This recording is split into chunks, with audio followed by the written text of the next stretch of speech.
Hi everybody, it's Sherrie Kapala from Sherrie, and today's day 5 of 100 days to motivate yourself. So just to recap, well first of all, I'm Sherrie Kapala and I'm a life coach, and I have a Facebook page here called Sherrie for Moms.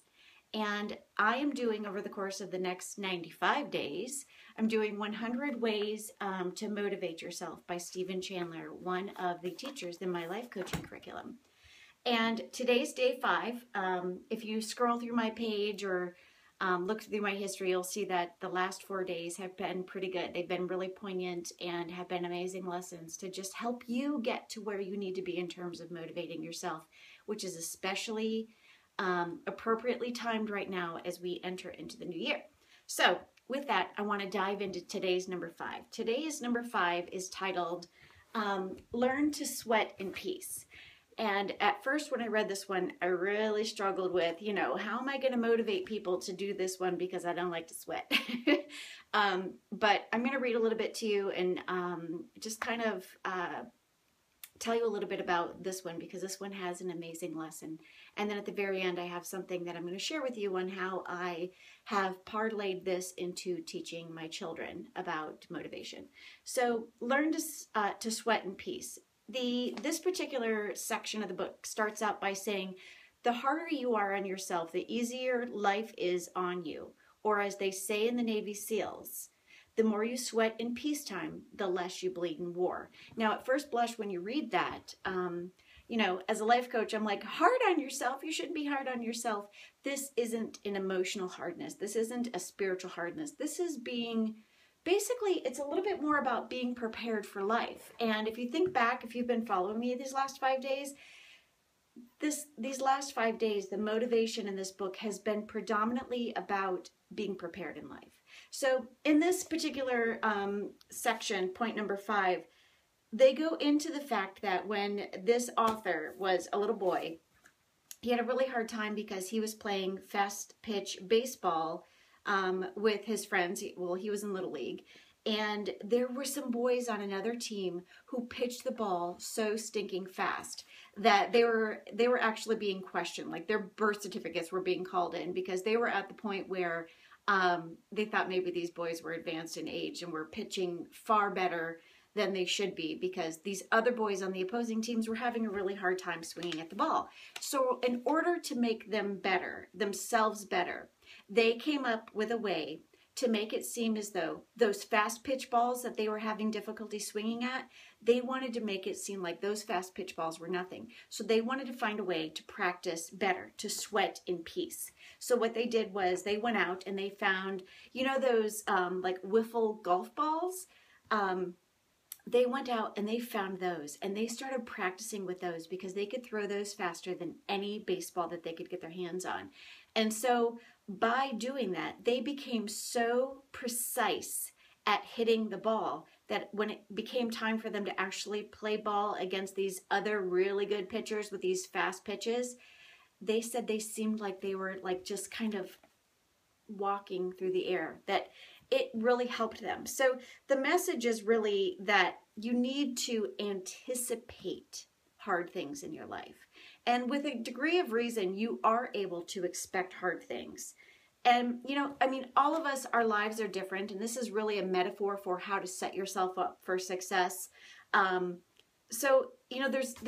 so many ways that you can plan ahead. But I want to read this last section to you because I think it's really poignant. And it might speak to different people who are at different places with what motivates them. This is a section about Muhammad Ali.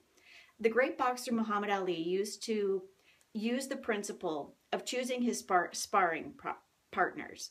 He'd make sure that sparring partners that he worked with before a fight were better than the boxer he was going up against in the real fight. Isn't that amazing to think about? He was practicing with people who could pummel the guy he was about to go up against.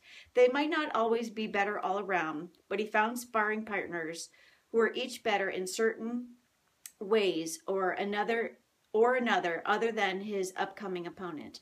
After facing them, he knew he was going to fight.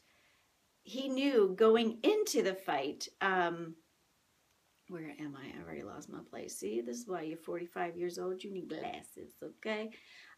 They might not always be better all around, but he found sparring partners who were each better in one certain way or another than his upcoming opponent.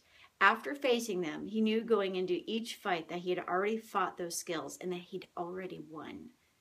You can always stage a bigger battle than the one you have to face.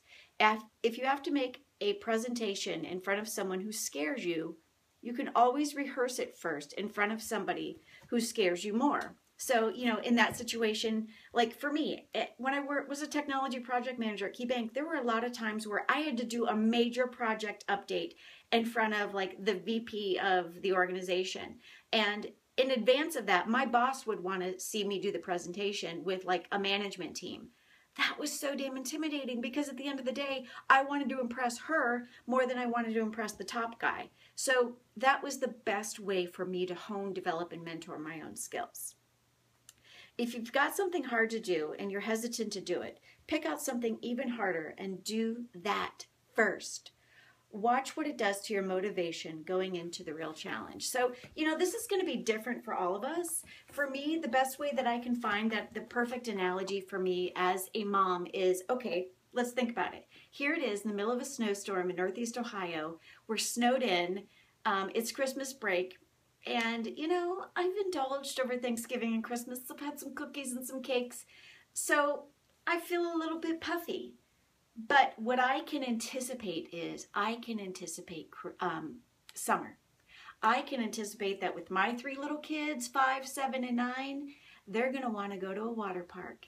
And I can anticipate there's a good chance that if Harry and I both take them, he and I are going to have to divide and conquer. Excuse me, I'm going to get something off my screen. He and I are going to have to divide and conquer, which means Mama's got to be in a bathing suit. And if it means Mommy's got to be in a bathing suit, it means Mommy needs to be confident, because I don't want my little girls looking at me and saying, sorry, this is bugging me. I don't want my little girls looking at me and saying, Mommy, how come you have that skirt on? Or how come you have that little summer dress over your bathing suit when we're going down the water slide? No. I'm not there to win a bikini contest, but you know what I'm there for? My babies. I am there to look and feel my best, to be a role model for them, to have fun with them, and to be in the moment. And further to that point, I can anticipate that my children, as they get older, my 9-year-old comes up to here, you guys. For those of you who know me, I'm 5'2", so that doesn't take much. But she's only 9. I can anticipate that one of my 3 children, who are getting heavier, at some point over the course of the next however many whatevers, years, months, weeks, whatever, are going to fall and need me to carry them. They're younger than 9.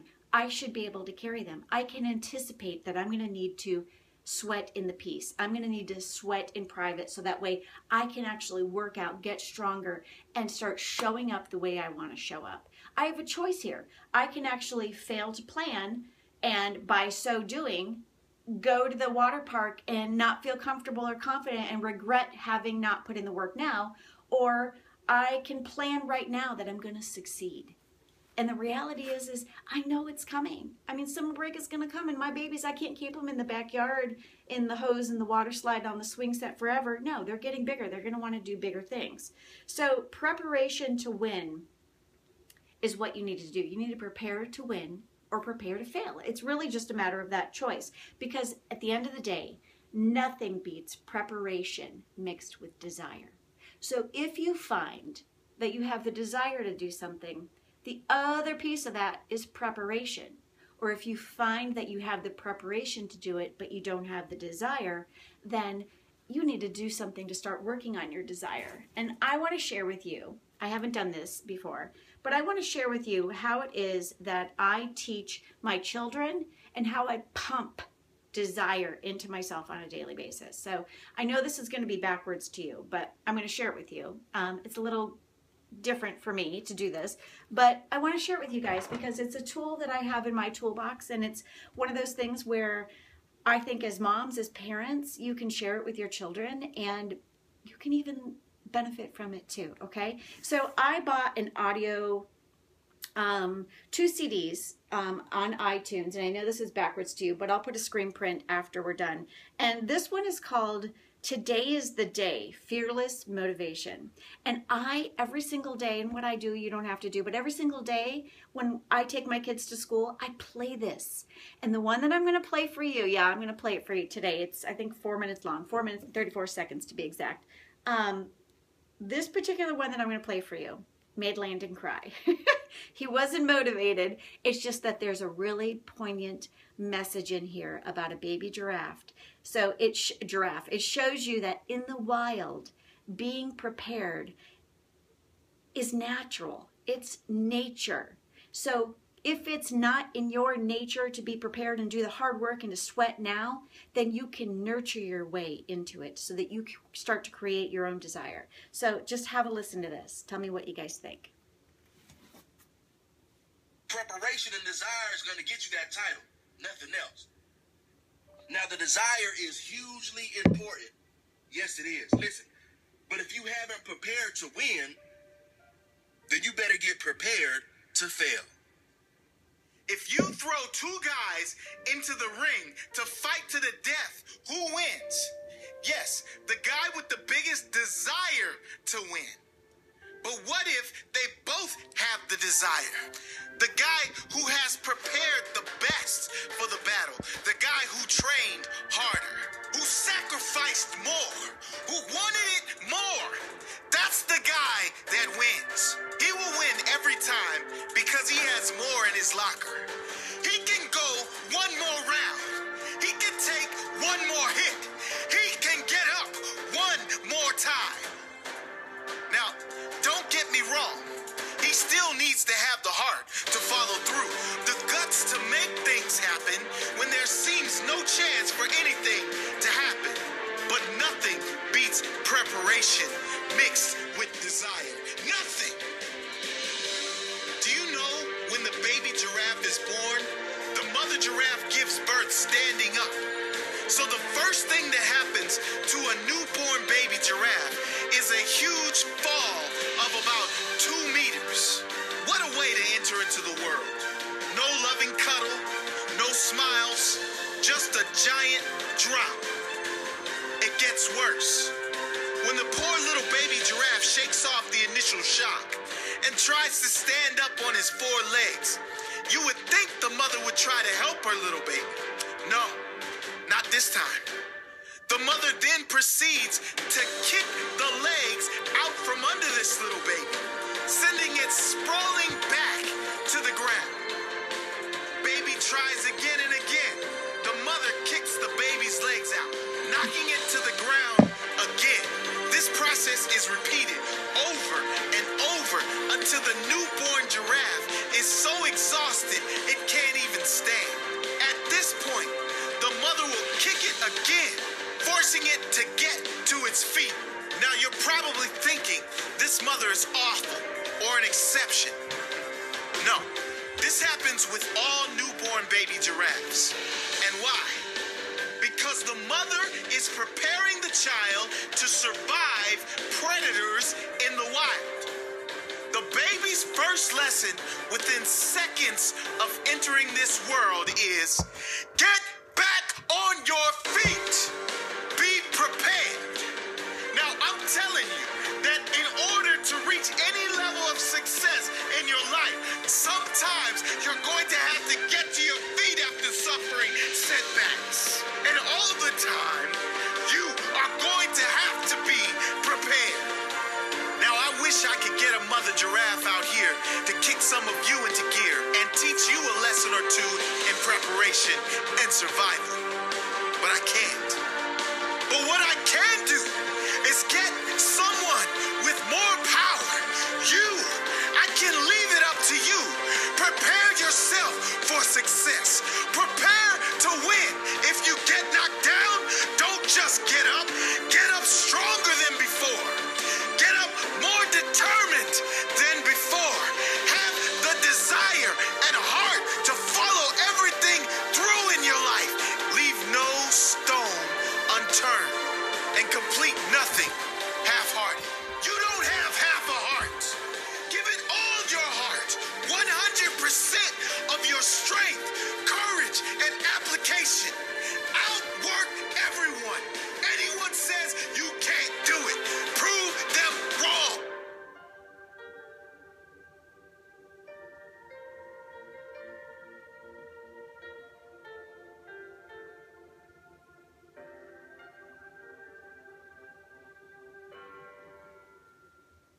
Okay, so that's pretty powerful. And Anna, I see that you said that's Creflo. Is that? I don't know who it is, so you're probably right.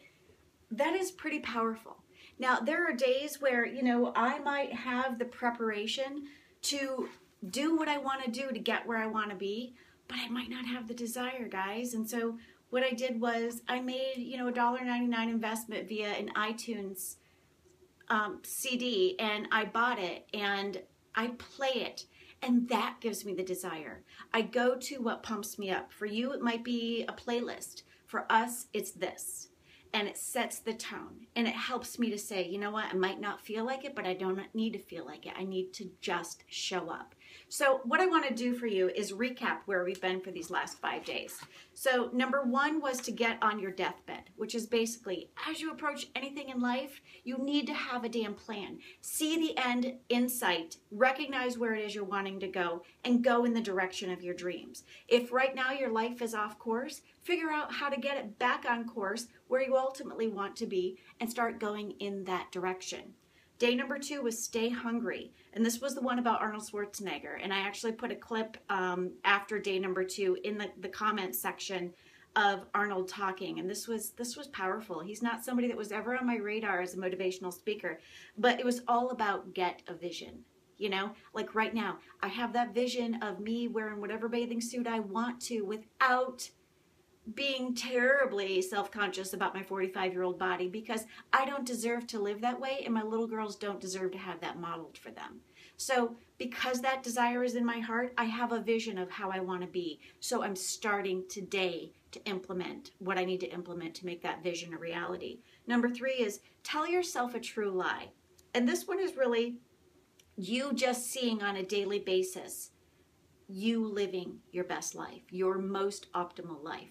And that's part of why I'm doing these 100 days, because it's easy for me to not live my optimal life and to just fall into the trap of living in Northeast Ohio where there's snow, where nobody has to see me on for days on end. But no, I get up every day. I show up every day. I have a vision for myself and I see myself doing it. And as a result of seeing myself doing it, I'm doing it. Number 4, keep your eyes on the prize. Now, this is the one I did yesterday about Jimmy Johnson. And this is where Jimmy Johnson basically laid out a 2x4 and he had his entire team walk across the 2x4. And they were like, oh, we're just walking across the 2x4. And he's like, now if I raise it up 10 feet, suddenly what are you doing? You're focusing on the wrong thing. You're focusing on your fear. So on a daily basis, are you focusing on your fear? Or are you focusing on the prize? Make sure you're focusing on the prize, because there are going to be distractions like the one knocking on my door right now. So you need to be focused on the prize. Harry, Landon, I'll be out in a minute. Because the reality is there are going to be distractions, and that leads us right to number 5. There are going to be distractions along the way. You can anticipate them. Sweat in peace. Know in advance to some extent. You can know in advance to some extent what life is going to throw at you. So prepare for it. For me, I want to be able to lift my 9-year-old daughter if she falls off her bicycle and carry her back to the house. So in order for me to prepare for that, I need to get my butt downstairs lifting weights. I need to get my cardiovascular system working, because I want to chase those little kids. I want those little kids to have a memory of a mom who played with them, not just told them to go play. Okay? So the reality here is this. In life, you have a choice. You have 2 choices. Fail or succeed in accordance to your own expectations, and make sure they're your expectations, not somebody else's. You are either going to fail to plan, or you better plan to fail. And sometimes we can fail simply by flailing in life. So make sure you don't have a flail plan. Make sure you have a fail-proof plan. And the operative word there is a plan. See the end in sight. Get a vision for yourself. Get hungry about it. Tell yourself a lie. You don't have to be there, but you can act it until you get there. You can keep your eye on the prize by focusing on the things that matter, not the things that don't matter. Anxiety and focusing on things that scare you. Anxiety is when your mind escapes to the future and you start rehearsing things that haven't happened yet. Okay? Get your head focused on what you're doing today. Have a vision for today. And then start sweating in peace. Start doing the hard work today, because when you do the hard work today, it's going to make tomorrow awesome. All right, guys. Have a good day. Bye.